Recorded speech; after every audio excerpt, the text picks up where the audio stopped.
and welcome to this event of the Brazil Initiative. My name is Severino Lucati. I'm the director of the Brazil Initiative here at the UW. And we thought we were going to be late. We're not. We usually begin the events at 12:05, not at noon. So we're fine. And as usual, feel free to come and go. You can come in anytime you want and leave when you have to. So that's not an issue. This is going to be a 2-hour event. Theresa will speak for about an hour, and then there will be some 20 minutes for questions and answers, and then a 25-minute video at the end about the work. So, as you know, the city of Rio de Janeiro will be hosting the 2016 Summer Olympic Games. Also, as you may know, the city is implementing some large urbanistic projects at the moment, related in part or to a large extent to that event, but not exclusively. As a result, areas where the disadvantaged population had lived or traditionally lived have been affected by these projects. Important work on behalf of these populations is being conducted by several groups and NGOs. And this afternoon we have the pleasure of welcoming to Madison Theresa Williamson, who is the founder and head of this work group called Catalytic Communities. She'll give you more details as she speaks. It's going to be in her slides. But she received her PhD from the Department of City and Regional Planning at the University of Pennsylvania. And she has published articles in Progressive Planning, the Journal of Urban Technology, and others. She's a dual Brazilian and British citizen and lives in Rio de Janeiro, Brazil. So help me welcome Dr. Theresa Williamson.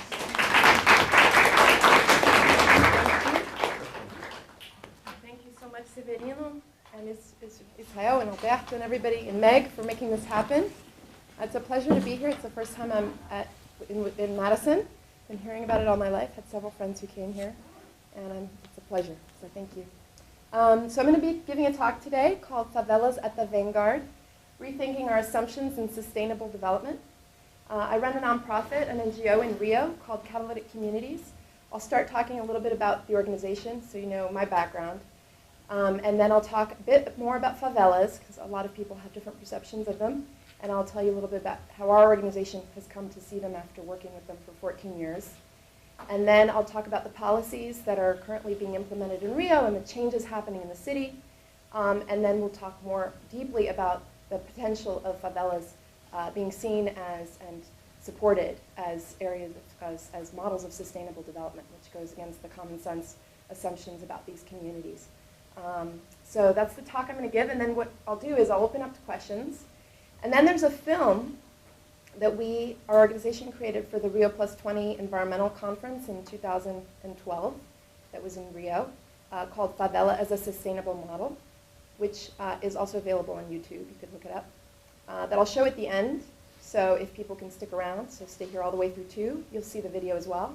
If not, you can always check out the video online, and I'll share a slide that shows the link for the video as well.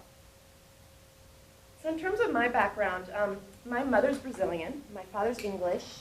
I lived in Rio till I was 6, and then I moved to Washington, D.C., where I was raised. And we would go back to Brazil growing up every other year. And I had a lot of the same assumptions and impressions of Rio that people have who see Rio through the media, through movies, and so on. I saw Rio either as one of two extremes. The beauty of the geography, samba, carnival, music, right? New Year's Eve on the beach, these kinds of scenes of beauty and geography. And these are represented in the city's map that you'd get for a long time when you would come into the city. This was the standard map. that showed Rio, you know, get off the airport, go back past the Stadium of Christ, and then you're in the South Zone by the beaches and the lagoon. But then, I also had this other set of impressions, mainly through the mainstream media, that I would get growing up when I heard about Brazil, and Rio in particular, and it would include things like police incursions in favelas, landslides, unemployment, street children being assassinated, the movie City of God, which was about a decade ago. How many of you have seen City of God? Okay. So that movie, you can talk about it. It's actually not very representative, not only of favelas, but even of the original story it was based on. But it paints an image, and people get take on that image of favelas. So all of these negative kind of images of Rio tended to be associated with the favelas. So when I started visiting them as a doctoral student in city planning in 2000, when I first started visiting the favelas, I had a very different impression of these communities. These are the kinds of things I saw happening. I saw communities organizing dance and after-school soccer, capoeira programs, all free of charge. I saw people organizing cooperatives, building housing, doing dental hygiene, even building their own sewage systems. And these were residents organizing themselves in groups or on behalf of their neighbors to improve their local communities. And actually, when I started visiting favelas, I saw more and more of these. So every favela I visit, and this is true now after 14 years, every favela I visit, I see these kinds of local initiatives going on. So I actually had a very inspiring experience of favelas. And I decided that it was important to bring visibility to this. And I thought, hey, why not start an organization to bring visibility to these positive aspects of favelas and to strengthen these community actions. So I started Catalytic Communities to do that.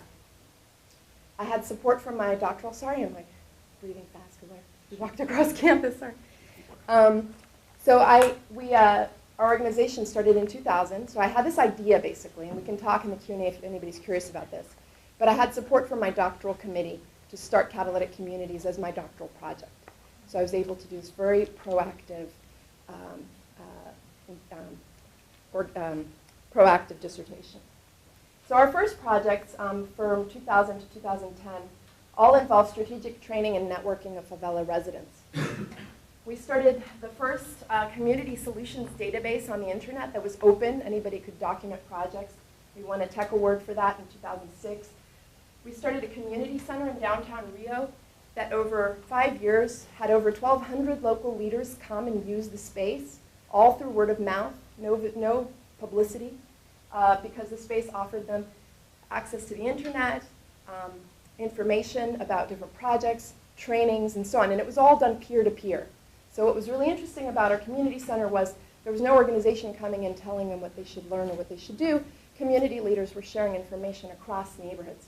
So it created this incredibly vibrant exchange where you'd have a community leader over here taking their project to a community across the city or sharing resources or tools or contacts. And then in 2010, we did community social media trainings for 180 leaders from all over Rio. And this was during a transition period between these two projects, which relied on a time when the internet was less accessible, to a period now when every single favela in Rio has access to the internet. Every community leader is online. Brazil is the second largest user of Facebook and Twitter now after the US. And in favelas, it's no different. So what we did in 2010 was we noticed this bridge, this period. We transitioned towards more web-based projects. And I'll talk about our current projects now. First is our Rio Olympics Neighborhood Watch. I'll go into more detail about that in a minute. But, and then journalist support. We work with the mainstream media who are covering Rio in the lead up to the Olympics to get more nuanced, productive coverage of favelas. We do strategic training workshops in favelas. We lead and work with communities on debates. So we've had the gentrification debate series, for example, this year in Vigigao. The favela is a sustainable model I'm going to focus on today. Do these visits to universities. We also receive a lot of universities in Rio and work with local partners for universities to visit communities. All these programs work to broadly communicate the issues and the values of favelas and their perspectives, to develop and improve the value of participatory planning in these communities, and to advocate on behalf of inclusive, integrative, and participatory policies. Now, our biggest project over the last 4 years, or 5 almost, and looking forward to the next 2, is Rio Olympics Neighborhood Watch, Rio on Watch. This is a news source. It's the only favela news source in English. And what we do is we document community perspectives in the lead up to the Olympics. So since 2010, you can go back and you can look through a specific favela in Rio. And in English, you can see what residents have been saying about what's happening in that community.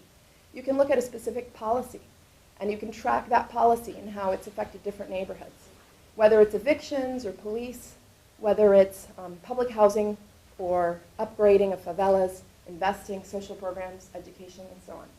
So you see what communities are saying about all these changes. And this is really important because with the Olympics coming to Rio, all sorts of major investments are happening. Some say it could be up to $28 billion are being spent for the Olympics in Rio. So another thing that's happened as a result of our work with Rio on Watch is we've been called to, for example, give opinions in the New York Times or help Australian television do mini documentaries about evictions or other reports with radio and mainstream media as well.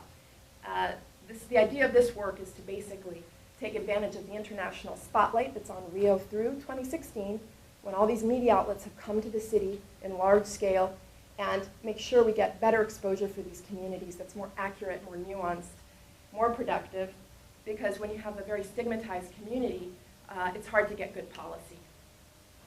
So let's talk about favelas. What are they? Where do they come from? So Rio's favelas started over 100 years ago. People often translate them as slums, which we'll talk about a little later. But when we think of slums, we often think of very new communities that have just been settled, right? Providência, Rio's oldest favela, well, I'll talk about it in the next slide, started in 1897. So the first favelas, they came out of a sequence of policies. First of all, slavery was abolished in 1888. So Brazil had 4 times the number of slaves as the US. Brazil was the latest country to abolish slavery. Brazil had the worst land inequality in the world. So where did former slaves, freed slaves, and also rural migrants go? They went to cities because that was where there was land. Rio was the federal capital at the time, so that's where they headed, mostly. And the central hillsides, like this one, were marked for preservation, which is why a lot of the early favelas settled on the hillsides. But there was no policy of affordable or adequate or public housing. And of course, very few places in the world had that in the 1890s. So the very first favela, Providência, was settled within 10 years of that, in 1897, when former soldiers who had served battle in Canudos in the northeast of Brazil were promised land as payment for serving in battle. And they came back to Rio, where they were told land would be awaiting them, and went to the Ministry of War. No land was made available. They squatted. Eventually, within a few months, a colonel who had some land nearby permitted them to squat on that hill. They were joined by freed slaves, European migrants, and they settled what at the time they called Morro da Favela, which is actually the name of a plant from the northeast of Brazil where they had served battle. Favela is not translatable to English directly because the word comes from this robust shrubby plant. When they settled the first favela, Providência, they called it Favela Hill after this plant. There was no negative or positive connotation in that word.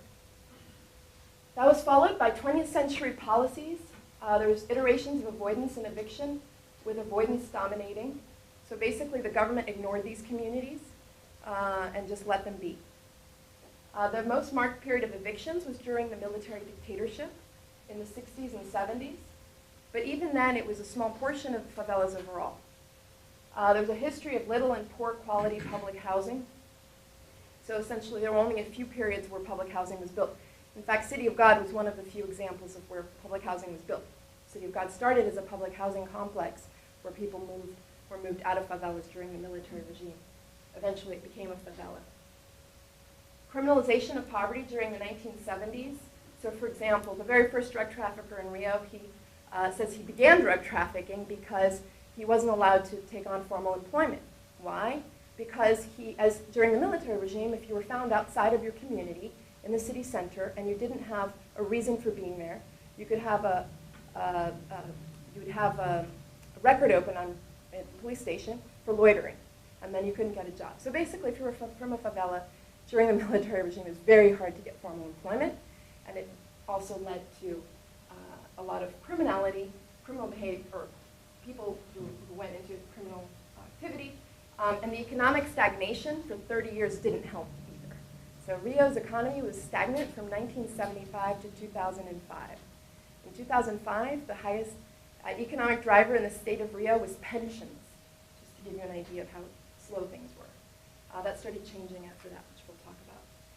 Then all of that led to the 1988 Constitution, when after enough communities like Rio's favelas around the country had formed, social movements were activated, and they fought for inclusion in the Constitution of a number of measures, including an adverse possession clause, which constitutionally mandated that if you had been on land for 5 years or more, you had some sort of legal right to it. If it's private land, it's yours. If it's public land, you also have rights claims, like to a lease or to other types of levels of land rights.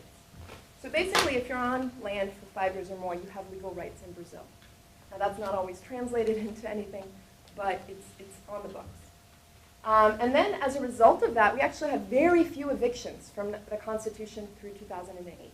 And people invested a lot in their homes, and the government invested a lot in these communities through a program called the Favela-Bairro program, which throughout the 1990s invested in over 100 different favelas all over Rio, brought in basic services. So when we think of slums, we think, oh, there's no indoor plumbing, or there's no water, there's no electricity.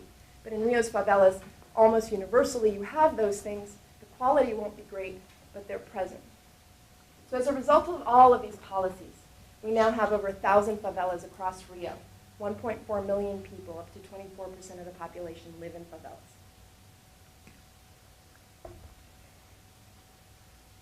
They're all over the city. This is a map from the World Cup, from the Olympics plans. These are the different Olympics cluster sites. The area I showed you earlier is just this south zone. Rio is much bigger than that. And favelas are in the red and the oranges and so on. So 115 years later, when people think of favelas, generally a whole range of different stigmas and stereotypes come to mind, which I've listed here. The mainstream media supports this. We've done surveys that find that vast majority of people with negative perceptions are getting that from the mainstream media. People with positive perceptions of favelas tend to get information from a more diverse set of sources. This, for example, is from Spiegel. The favelas, Rio's guilty conscience. Almost 1,000 of them overlook paradise but never, ever partake. Dense urban slums, etc.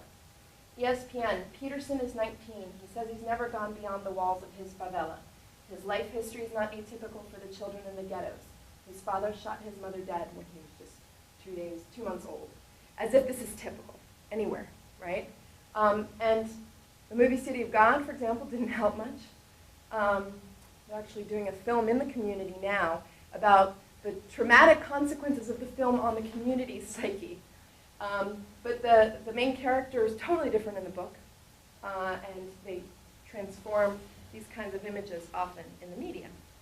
We'll get back to this list in a sec, but first I just wanted to say, when you read in the media, in the mainstream media, favelas, you generally get a translation. Instead of using favela, they'll say slum or squatter community, shantytown or ghetto. Each of these words has a connotation. Squatter implies they're illegal. Slum implies they're living in squalor. Shantytown implies they're living in precarious housing shanties that'll fall apart at any moment. And ghetto implies a level of isolation or marginality. So let's go back to these lists, talk about some of these. Criminality, okay, which is usually the #1 people associate with favelas, stigma. Well, even in the high point of drug trafficking in Rio, no more than 41% of favelas had drug trafficking. And even in those with drug trafficking, you rarely get over 1% of residents directly involved with the drug traffic. So we're talking about the vast majority of people in any favela are just hardworking people working to improve their lives. Yet these stigmas are placed on residents and communities as a whole. Over-sexualized, you can also talk about the huge number of evangelical communities, misery. Well, I'll show you the next slide. There's a very high rate of employment in these communities. The economy in these communities is growing very fast. Illegality, we talked about the adverse possession clause, the rights people have in Brazil. It's not just a constitutional right. These rights are now recognized at a variety of levels. Rickety, risky, look at the materials here. Most favelas in Rio, the vast majority of housing, and some it's up to 100%, is brick, concrete, reinforced steel. Some of the houses are made of better material than new American suburbs in terms of the longevity and the durability of material. There's some technical assistance that could help improve that, of course, but the quality in general is much greater than people expect or assume. Density, well, public housing in Rio is denser, so the alternative is not necessarily better. In favelas, people can stretch their homes, increase their homes. There's more street life, more public activity, and so on. Rickety, risky, well, we mentioned that. Unsanitary, we talk about that. That's a big, major issue in Rio, in favelas and outside of favelas. There's no treatment of sewage in Rio. So even in the wealthy areas, the sewage is going straight out into the ocean. But in favelas, it becomes a bigger risk. And then again, I showed you a slide of communities that are actually building their own sewage system. But ultimately, that's not the community's responsibility, is it? So let's just go to this. This is from Rio. And much recently, we did a book review of the new book that came out in Rio called País Chamado Favela, a country called Favela, by Celso, Athayde, and some others who are involved in kind of favela economics. So average wage in favelas has increased 54.7% in the last 10 years. This is significantly greater than the national average of 37.9 in the same period. There are more middle-class residents than Brazil as a whole in favelas, 65% compared to 54% nationally. In Rio, informal neighborhoods have lower unemployment rates than formal ones, 3.6% compared to 4.8%. And then there's a happiness indicator here. 94% of favela residents in the survey consider themselves happy. 81% of them like favelas. And 66% wouldn't leave their community. 62% are proud to live there. So what defines all favelas? So, back to our work, the reason I kind of showed what we do is so you get a sense of, we've been working with over 200 of these communities over 14 years, heard a lot, we've seen a lot. If I have to say what is a favela based on all the different kinds of communities I've seen across the city, I would say this is my summary. So there are 4 items. First, they're neighborhoods that sprout from an unmet need for housing. Just simply put, there's no housing available. People need a roof over their heads, so they create it. Number 2, there's no outside regulation. This is really key. So the government doesn't come in and zone and tell you what to do. This can have very negative consequences. It can also be very positive. It can create very functional, dynamic, vibrant places. And that's part of what attributes to the large diversity across favelas. They're established by residents, so you don't have a developer coming in and building a swath of housing. It's made by the people who live there. Every brick is built by somebody. There's history embedded in every square meter. And fourth, they're evolving based on culture and access to resources, jobs, knowledge, and the city. So favelas across the city will be very different. If your favela was settled during one decade, it might be very different from a favela settled in a different decade. If your favela is uphill, it might be very different from one that's low-lying. If your favela is established by a certain personality of leader in the beginning, or currently has a certain type of leadership, that will affect the outcome. If you're near the beach, if you're near the port, if you're near, so all of these different things affect them. So these 1,000 favelas I mentioned are very, very unique. And then as a city planner over all these years, I've come to appreciate a variety of urbanistic qualities in favelas that are kind of organic. They just are there, even though planners like me are trying to implement them in cities around the world. So they're affordable housing in central areas. People live near work. Every favela starts around an employment opportunity. They're low-rise, high-density, which creates a high amount of kind of exchange among people, not the kind of isolation you get, for example, in public housing, where you have very high vertical. Mixed use, pedestrian-oriented, high use of bicycles in transit, organic architecture, and what that is basically houses evolve to meet your needs. So when you have a child, you add a room. When your child grows up, you add a floor. When you start a business, you're unemployed, you move upstairs and start one underneath. They're very versatile. They allow people to improve their lives, in many cases, not always. Okay? Collective action is very great. So for example, everything you see in this image, except for the electric wires. So the paving, the curb cuts, the sewage was built by residents working together. They're cultural incubators. So if you've heard of Brazilian funk or samba, capoeira, all of these were either created or have evolved and developed in favelas. And there's a very high rate of entrepreneurship in these communities. So these are some images of people building housing together. Sewage, this is the inside of a house on the street in Muzema. You can see how finished it is. Some favelas have up to 44% households with computers in Rio. So what's missing, right? So of course it's not paradise. And the reason it's not paradise is because a whole range of public services have historically been denied these communities. And this is just a short list. When you ask people in a favela about what's missing, you tend to get these top three: sanitation, education, and healthcare. I put security at the top just because you really need a secure environment to come in with public services. So that was the rationale given by the state to say we need to bring in these police pacifying units, the UPPs. The police come into the favela, then we can bring in all the public services, right? So we've come up with a chart of what we think a recipe for integration would look like if you bring in these public services, right, which is really what's missing in the favelas. You'd start here with security because, like I said, it's true, you do need security so you can come in with services. So you know that you're going to be able to provide and maintain, that there's not going to be questions and answers, and then a 25-minute video at the end about the work. So, as you know, the city of Rio de Janeiro will be hosting the 2016 Summer Olympic Games. Also, as you may know, the city is implementing some large urbanistic projects at the moment, related in part or to a large extent to that event, but not exclusively.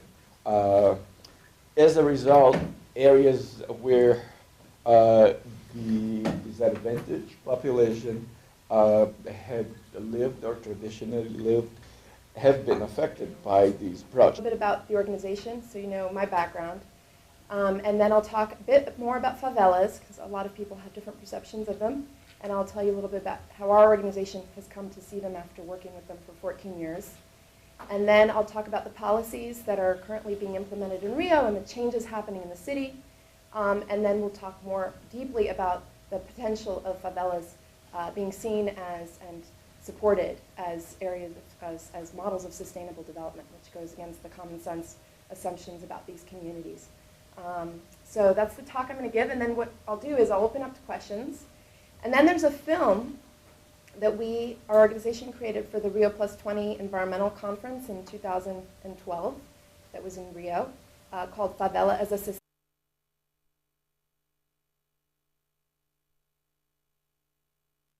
And welcome to this event of the Brazil Initiative. My name is Severino Albuquerque. I'm the director of the Brazil Initiative here at the UW. And we thought we were going to be late. We're not. We usually begin the events at 12:05, not at noon. So we're fine. And as usual, feel free to come and go. You can come in anytime you want and leave when you have to. So that's not an issue. This is going to be a 2-hour event. Theresa will speak for about an hour, and then there will be some 20 minutes for in progressive planning, the Journal of Urban Technology, and others.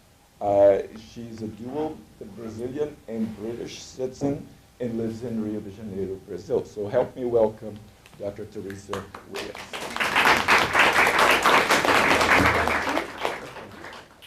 Thank you so much, Severino, and Israel and Alberto and everybody, and Meg for making this happen.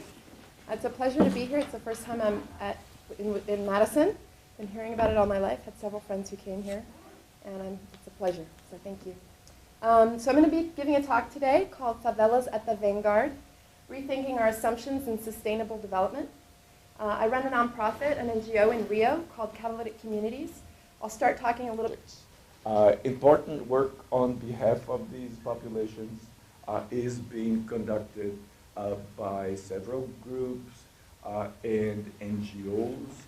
And this afternoon we have the pleasure of welcoming to Madison Theresa Williamson, who is the founder and head of this work group called Catalytic Communities. She'll give you more details as she speaks. It's going to be in her slides. But she received her PhD from the Department of City and Regional Planning at the University of Pennsylvania. And she has published articles